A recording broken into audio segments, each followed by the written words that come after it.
Hey, I'm Dr. Infantino. Welcome to my podcast. Oh my gosh, this has been like 30 years in the making.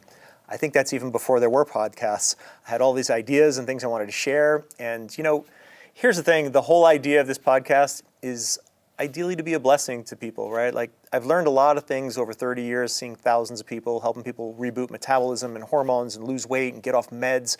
And to be honest, just unplug from that current medical system, which is pretty much, here's the symptom, here's your med.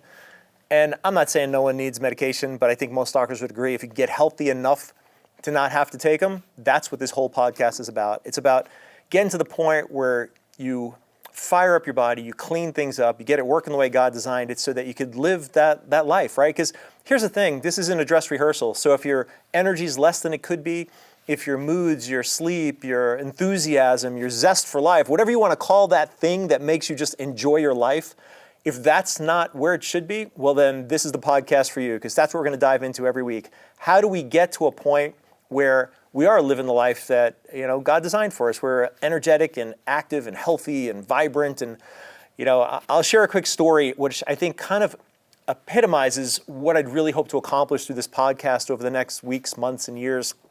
I had a lady come in on a Monday morning into my office here in Phoenix, and she's in tears, just bawling. First thing Monday morning, and I'm thinking to myself, oh gosh, this is going to be a rough day. Like if that's the first patient, you can only imagine where it goes from there. And so this lady, her name's Maria. She'd been a patient of mine for, at this point, probably 2.5, 3 months. And she comes in and, the front desk girl, Lisa, puts her in a room, and she's like, Maria definitely needs to talk to you. I'm like, oh, okay. I'm like, what's wrong? She's like, I don't know. So I walk in and she starts explaining. She's like, my grandkids came over the weekend.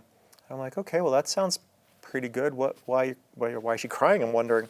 She's like, well, normally I dread when they come over, right? They're 2 and 4 years old.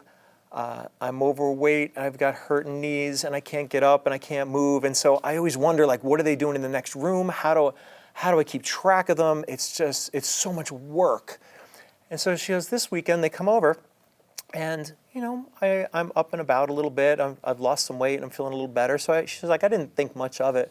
But she took them to the park and they're riding their little tricycles around and then they walk back after the park. And she goes, I made them lunch. And then after lunch, I'm down on the floor with the little Thomas the wooden train set. And we're kind of playing with the trains and having some fun. And I'm on my hands and knees playing with them. And then I get up and, time for their mom to come. And she goes, it dawned on me after that I had dreaded my own grandchildren coming over. She's like, I thought I came to you to lose some weight and maybe get off some meds and get my blood values better. But when she really understood what the real beauty of getting well and healthy was about, she's like, I was missing all this time with my grandkids. There I am thinking, I just want to fit into a pair of jeans, yet I couldn't even stand the fact that they were coming over because I knew I couldn't keep up with them. And she goes, now to be able to sit down after a day of just playing with them and look back on that day and go, wow, I didn't dread that. I actually loved it and I enjoyed it. And, that reminds me of my grandmother, right? And the reason I do what I do today is I watched my grandmother die from diabetes, have toes amputated and feet and legs and go blind. And the reality was her legacy and what I remember from her is pushing her around in a big blue wheelchair. And honestly, it was horrible. I watched her go from this vibrant little old Italian lady, talking with her hands constantly and just like the life of the party to, I guess you get the idea, right? Someone who couldn't move, who couldn't take care of themselves. And I thought to myself, all right, we got to stop this, right? We got to stop this legacy. My mom ended up going down the same road. And that's what motivated me to try to understand, like, how do we get healthy? Like most people think, well, if I lose weight, I get healthy. And that's not what this is about. Because there's 1,000 different diet plans, yet Americans are more overweight than ever, more sick than ever, on more meds than ever. And I just don't think that's the normal state, and I don't think it should be that way. So that's what I've dedicated the last, 30 years to helping people overcome that, to unplug from that system of, hey, all you can do is struggle on a diet, take some meds, and hope for the best. Because there's so much more you can do. So like Maria, who now is looking at it going, wow, I lost some weight and I fit into a smaller size and that's wonderful, but I get the opportunity to play with my grandkids and have them remember me as the grandma who, went for walks at the park versus sat on the couch and moaned because she couldn't get up and move. And I think that really epitomizes what I hope to accomplish through this podcast. It's to be able to get a message out like, look, there is hope. People come to me every day and they say, look, I've tried everything, doc. Like, I've tried keto and paleo and I'm trying to lose weight and I'm doing all the right things and I eat well. And literally they bring me food journals and personal training records and they scatter all this stuff on my desk. I'm like, what am I doing wrong? Why can't I get healthy and lose weight and feel better? And honestly, I look at it 9 out of 10 times and go, nothing. Everything you're doing is right. And they're like, okay, well, if what I'm doing is right, what's the problem? And I have to tactfully say, well, what you're doing is right, it's you that's wrong. And what I mean by that ultimately is their bodies have simply become out of balance. And so if your body's out of balance internally, you can eat chicken and broccoli all day long and think, okay, I'm doing the right thing and this should work. When it doesn't work, it's not your fault. It's simply that, at the end, there's fat burning and fat storing hormones. And we'll talk more about this over the next upcoming weeks and months, but the basic gist of it is, if your body's out of balance and fat storage hormones are high, you can eat right and exercise and fat burning hormones go up, but if they don't go higher than fat storage hormones, what changes? Nothing. So most people are dieting chronically, 500 calories, HCG, a boot camp while fasting. And like, okay, that's maybe enough to get fat storage hormones higher than fat, or fat burning hormones higher than fat storage hormones, right? But you can't keep it up, and even if you could, it's a miserable life. So what I really focus on, and what we're gonna talk about, are the things that increase fat storage and how do you reduce them? Gut health, huge. 90% of health challenges start there. Liver health, another big issue, right? It's your only fat burning organ. We'll talk about your lymphatic system, environmental toxins, the effect toxins have on both weight gain and how toxins mimic, compete, and bind with hormones, which is why menopause is like a disease process these days. So what I'm getting at in all of this is there's 2 ways to look at health care. What we really have is a disease care system. And at the end of the day, it's symptom management, right? It's like, I have high blood pressure. How long are you gonna need to take high blood pressure meds for? Typically forever, right? Now, the way I look at it is, okay, something's causing it. What can we do to address the cause of the problem so we can eliminate it once and for all? Weight gain is the same thing. The average woman in this country diets 28 years of her life. 28 years is an awful long time to never actually solve a problem, just like taking a med forever. Again, I'm not saying no one ever needs a med, but if you can get to the source of the problem and solve it by addressing things like gut health and liver health and cell toxicity and just clean the body up. So what does that mean? Forget focusing on symptoms. Forget diets to lose weight and meds for different things. If you can get healthy enough to solve the problem, that usually revolves around getting the gut right, the liver right, the lymphatic system right, your body just clean, balanced, and healthy. See, here's the bottom line. You do not lose weight to get healthy. You get healthy so you could lose weight and easily keep it off. I struggled for years personally, always 20, 30 pounds overweight, allergies, asthma, diet issues, like you name it. My whole family did. Once we finally figured out, okay, forget trying to lose weight and start trying to just get as healthy as possible, it changed everything. And what I'm gonna take to this podcast basically and bring to you guys is, what have I learned over 30 years? The hundreds of books, the literally thousands of patient experiences, what I've learned from sitting down with one person at a time and going, okay, here's where you're at, here's the plan to get where you wanna go. And as we go along, I hope that there be some tidbits in there where you go, I had never really thought of it that way. That if I just focus on this instead of this, I can get a different result and get to a point where it's like, hey, this problem is solved once and for all. And that's the key to the whole thing. Become and stay as healthy as possible. So, you can go on the vacation you want to go on, or you can go on the cruise you want to go on. I can't tell you how often people come into me and they're like, doc, I got like 7, 8 different doctors, different medications. It consumes my life. I thought retirement would be out and about and enjoying things and traveling and loving life. And unfortunately, it's the exact opposite. I had a lady just come in last week. She had to cancel a cruise because, well, the bottom line is her doctor's like, well, we need to run all these different tests and do more stuff. And she's like, this is what my life is amounted to. I would tell you, most people come to a fork in the road where they either have to consciously choose proactively to get healthy or reactively to do what most people are doing, which is treat all the things that pop up if you're not. So this podcast is going to be all about what do we do to proactively work on becoming and staying as healthy as possible so you can go out and enjoy life. So you might be wondering, all right, who is this guy and why should I listen to him? Good question. My wife doesn't, so I don't know. Anyway, that being said, I've been practicing for about 30 years. I went to chiropractic school in Davenport, Iowa, Palmer Chiropractic College, and I've been passionate about the whole idea of becoming and staying as healthy as possible for years. I mean, since I can remember.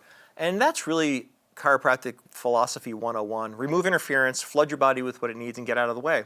And what I've become really passionate about over these years is functional medicine, which is essentially just that. It's like, how do I flood my body with what it needs? How do I remove whatever it doesn't need and just let it do its thing? See, here's what's happened. We have lost faith in the fact that our bodies are designed to be healthy, right? So we think it needs some kind of help from the outside. It honestly doesn't need a whole lot of help. What it doesn't need is a lot of interference. So the whole idea of our practice here in Phoenix is really pretty simply to meet someone with where they're at and try to understand what their goals are. I know that if I can remove some interference, be it toxins, be it poor diet, be it whatever it is, and give their body what it needs, miraculous things start to happen. And I don't say miraculous like I'm some sort of like super genius, but God designed this body to work well. And so that's what we've been doing for, gosh, about 30 years now. We've seen crazy cool things. I had a guy recently get off 13 medications. And again, I don't take credit for that, but I do realize that your body's designed to work. And again, I think we've lost faith in that. And so what we tend to do is go, all right, doctor, what do you think? And they go, well, you have this symptom, so take this, and this symptom, so take this, and this symptom, so take this.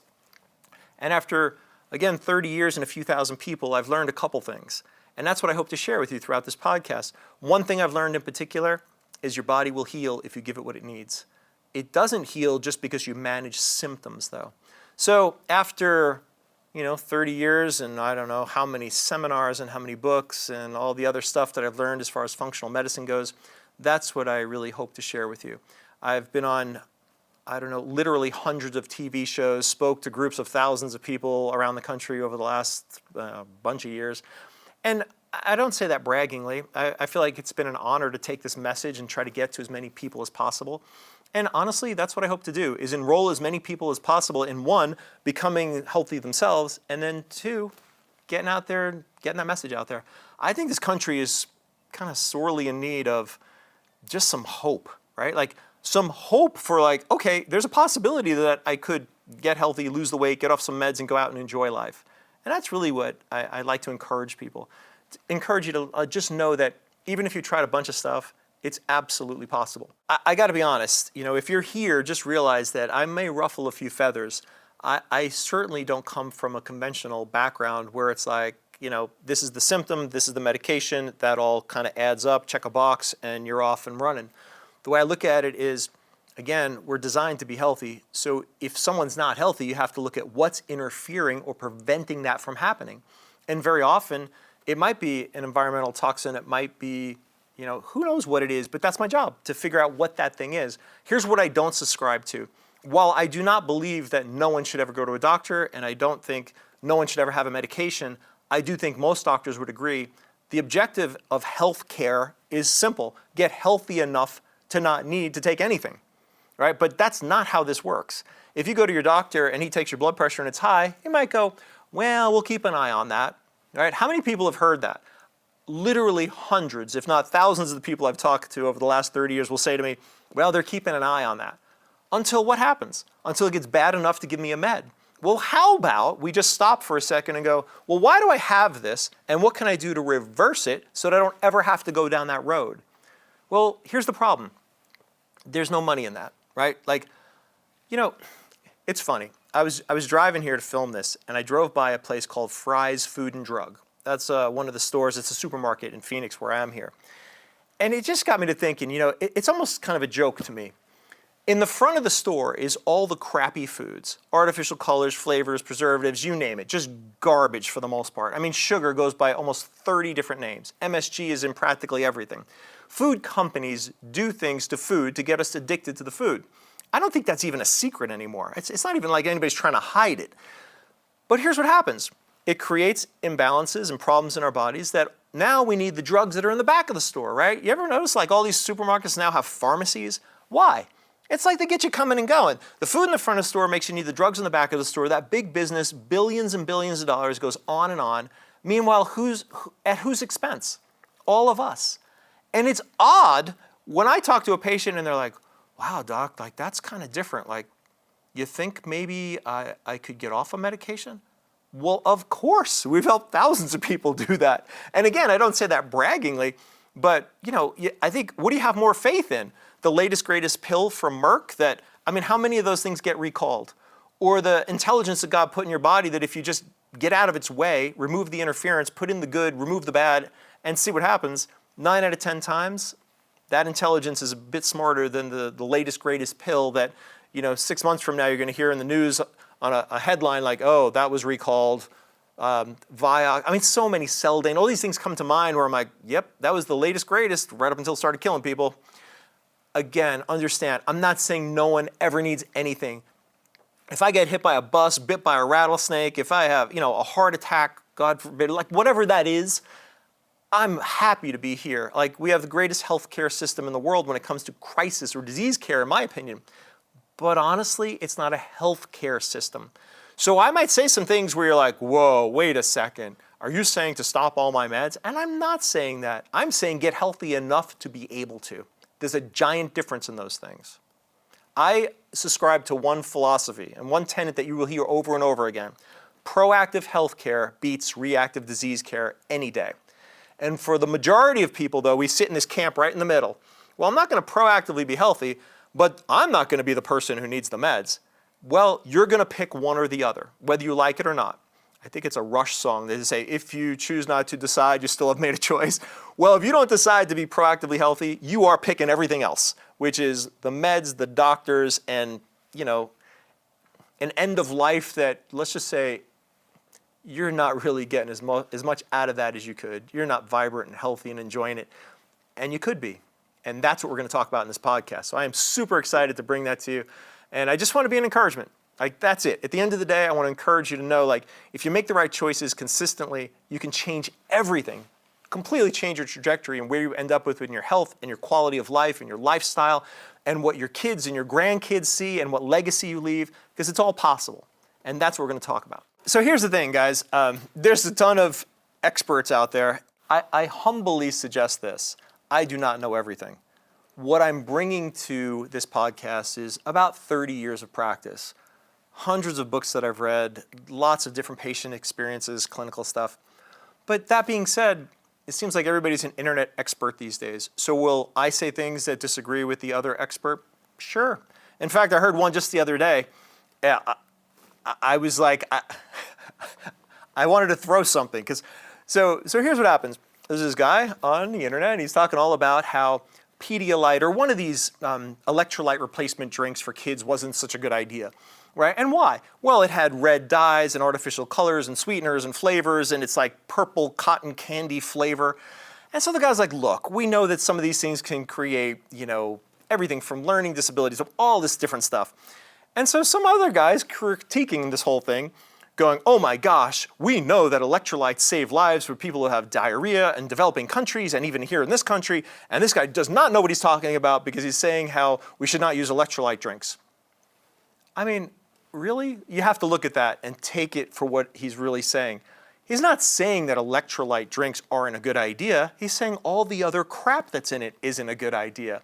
Whereas the other experts going, how dare this guy even think to say that we shouldn't be using a Pedialyte? Well, I would agree. Use the cleanest version possible. But to take the whole argument and throw it out just because the guy's saying, hey, we shouldn't use something that has artificial colors and sweeteners and stuff, is kind of ridiculous. So what am I getting at?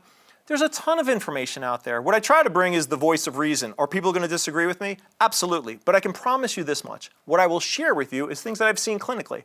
I'm not going to guess. Is there research that can go against what I say? Probably. Is there just as much research to go for what I say? Probably. Take it with a grain of salt, look at it, analyze it, use your own common sense, because honestly, that's what's like sorely missing these days. Is someone just using some common sense and going, well, what makes sense? Are electrolytes a good idea? I personally take them every day. Do I drink Pedialyte or something that's purple or grape flavored? No. Why? I don't need the extra garbage that's in it, and I certainly don't think our kids do. That being said, there's 100 other studies and things. Coffee. There's 100 studies that say coffee is good for you. Yeah, usually sponsored by coffee companies or somebody who has some stick in that somehow. I personally have seen it do more harm than good for most people that I see. It acidifies the gut. It creates an environment that yeast and bad guys like to grow in. So when people stop drinking it, they tend to get better. Now, yeah, someone's going to say to me, well, coffee's got strong antioxidants. I don't deny that, but you drink 2 cups a day, and if you have reflux, you should probably stop drinking it. That's the kind of stuff we're talking about. What is common sense? What should we try first? What have I seen work? Those are the things we'll dive into. So yeah, there's research on both sides of almost every equation. I can almost promise you could find something that says cigarette smoking is good 50 or 60 years ago.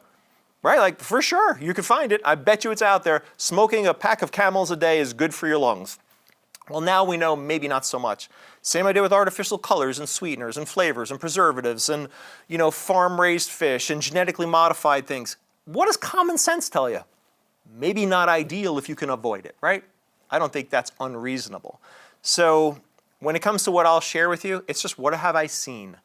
Yeah, I'll throw out some research that supports what I say. Someone else is going to throw out some research that says, that I disagree. So be it. Make a decision yourself based on using your head. All right, so if anything I've said so far has resonated with you and you're like, hey, I kind of vibe with what he's saying, that makes sense, do me a favor then. Just hit the subscribe button. Is that the button? Yeah, subscribe or follow.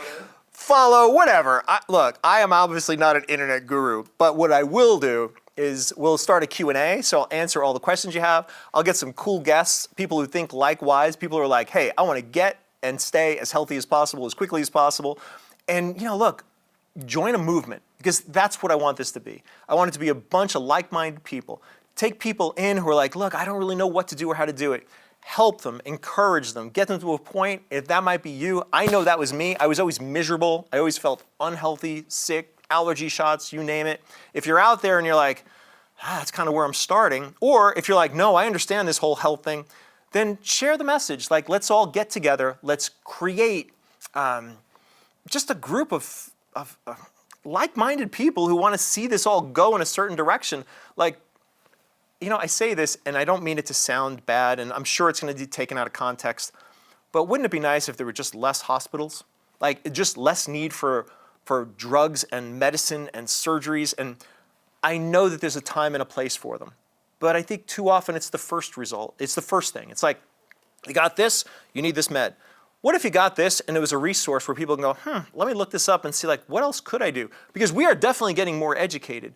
And that's what we want to create a wave of people. So share this, stick with me, come to some of these podcasts. We'll have some super cool guests. We'll do Q&A. If you're like, all right, I want to know something about wellness and health and losing weight, and you just like, I got some questions that need to be answered, well then hop on a call and I'll answer them and I'll give you my honest 2 cents about what I've learned after 30 years. I am, again, no super genius, but I'd have to almost be, well, not very smart if I didn't learn that there are patterns, right? And so what I will share with you is what have I learned, what works, what doesn't work. There's a ton of hype. There's a ton of crummy supplements out there. There's some actually really good ones. That's the stuff we'll dive into. So that's what I'm super excited and passionate about, as you could probably tell. All right, so follow along, subscribe. If you want to learn more information, go to Dr.Infantino.com. It's infant, like a baby, with INO at the end, .com. There'll be all sorts of cool stuff there, resources, even things like potentially recipes and all the stuff you need to become and stay as healthy as possible. I am so excited to get this all rolling. Thank you so much for listening, and I look forward to seeing you on the other side.